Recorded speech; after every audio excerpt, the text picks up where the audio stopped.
School ಅಂತ ಒಂದು ಶಾಲೆ ಇದೆ. ಇವತ್ತು ಬೆಳಗಿನ ಜಾವ ಸುಮಾರು ಒಂದು 5:30 ಗಂಟೆ ಅಷ್ಟೊತ್ತಿಗೆ 12 ವರ್ಷದ ಒಬ್ಬ ಹುಡುಗ ಗುರುಕಿರಣ್ ಅಂತಂದು ಮೂಲತಃ ಯಲಹಂಕ ನಿವಾಸಿಯಾಗಿರ್ತಾರೆ.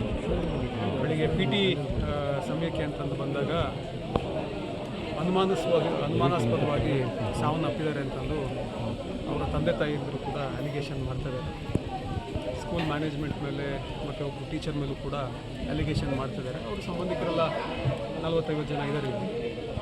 ನಾನು ಕೂಡ ಬಂದು ಅವ್ರ ಹತ್ರ ಮಾತಾಡಿದ್ದೀನಿ. ಅವ್ರಿಗೆ ಏನೇನು ಅನುಮಾನಗಳಿದ್ದಾವೆ, ಏನೇನು ನಿಮ್ಮ ಅಭಿಪ್ರಾಯಗಳಿದ್ದಾವೆ ಅಥವಾ ಯಾವ್ಯಾವ ರೀತಿ ಲೋಪದೋಷಗಳಿದ್ದಾವೆ ಎಲ್ಲದನ್ನೂ ಕೂಡಿ ನಾವು ನೀಟಾಗಿ ತನಿಖೆ ಮಾಡಿಸಿ ಕಾನೂನು ಪ್ರಕಾರ ಏನು ಶಿಕ್ಷೆ ಕೊಡಿಸ್ಬೇಕು ಅದನ್ನು ಕೊಡಿಸ್ತಕ್ಕಂಥ ಜವಾಬ್ದಾರಿ ಪೊಲೀಸ್ ಇಲಾಖೆ ಅಂತಂದು ಆಶ್ವಾಸನೆ ಕೊಟ್ಟಿದ್ದೀವಿ.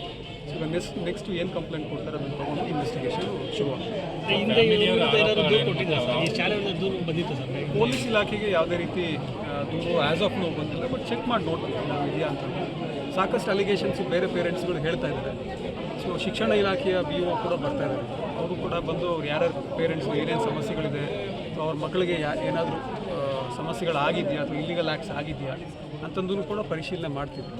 ಸೊ ಅದೇನು ಯಾವ್ಯಾವ ಇಲಾಖೆಯಿಂದ ಏನು ಕ್ರಮ ತೊಗೊಳ್ಬೇಕು ಅದನ್ನು ಬಿಗಿಯಾದ ಕ್ರಮನ ತೊಗೊಳ್ತಾರೆ. ಫ್ಯಾಮಿಲಿ ಆರೋಪಗಳೇನು ಮತ್ತು ಅವರು ಕೊಟ್ಟಿರೋಂಥ ದೂರಿನಲ್ಲಿ ಏನು ಆರೋಪ ಮಾಡ್ತಾರೆ?